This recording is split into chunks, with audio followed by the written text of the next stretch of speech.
Iyerekwa ry'amagufwa yumye. Ezekiyeli 37 umurongo wa mbere kugeza ku murongo wa 14. Ukuboko k'Uwiteka kwangezeho, ansohora ndi mu mwuka, aramanura angeza mu kibaya cyari cyuzuyemo amagufa yumye. Anzenguruka naho yari akikije hose, maze mbona ari menshi cyane muri icyo kibaya, kandi yari yumye rwose. Maze arambwira ati, mwana w'umuntu, mbese aya magufwa yabasha gusubira kubaho? Ndamusubiza nti, Mwami Uwiteka ni wowe ubizi. Arongera arambwira ati, hanurira aya magufwa, maze uyabwire uti, yemwe mwa magufa yumye mwe, nimwumve ijambo ry'Uwiteka. Uku ni ko Umwami Uwiteka abwira aya magufwa ngo, dore ngiye kubashyiramo umwuka ngo mubeho, ngiye kubateraho imitsi, mbakwizeho inyama, kandi mbatwikirize uruhu, mbashyiremo umwuka, mubone kubaho, mumenye yuko ndi Uwiteka.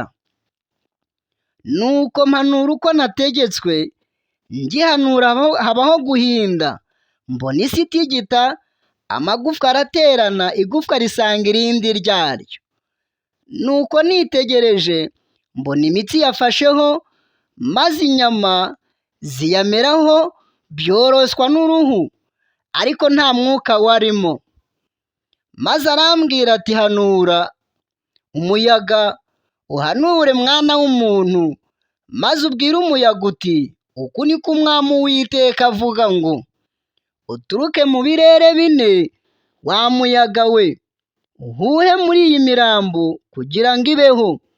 Nuko mpanura uko yantegetse, maze umwuka ayinjiramo, nuko ibaho, ihagarara ku maguru yayo, yiremamo inteko nyinshi cyane. Maze arambwira ati, mwana w'umuntu, ayo magufwa ni ay'ab'inzu ya Isirayeli yose. Dore baravuga bati, amagufwa yacu yarumye, kandi nta byiringiro byacu biraheze, twaciwe burundu. Nuko rero hanura ubwire uti, uku ni ko Umwami Uwiteka avuga ngo, dore mwa bwoko bwanjye mwe, nzabagarura mu gihugu cya Isirayeli. Muzamenya yuko ndi Uwiteka igihe nzaba maze kugarura ibituro byanyu, nkabakuramo mwa bwoko bwanjye mwe, kandi nzabashyiramo umwuka wanjye, mubone kubaho. Nzabashyira mu gihugu cyanyu bwite, mumenye yuko ari jye Uwiteka wabivuze kandi mbikomeje.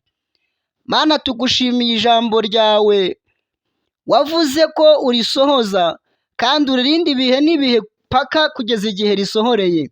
Tugushimiye ko watuvuzeho ijambo rizima abantu bo bataratuvuga.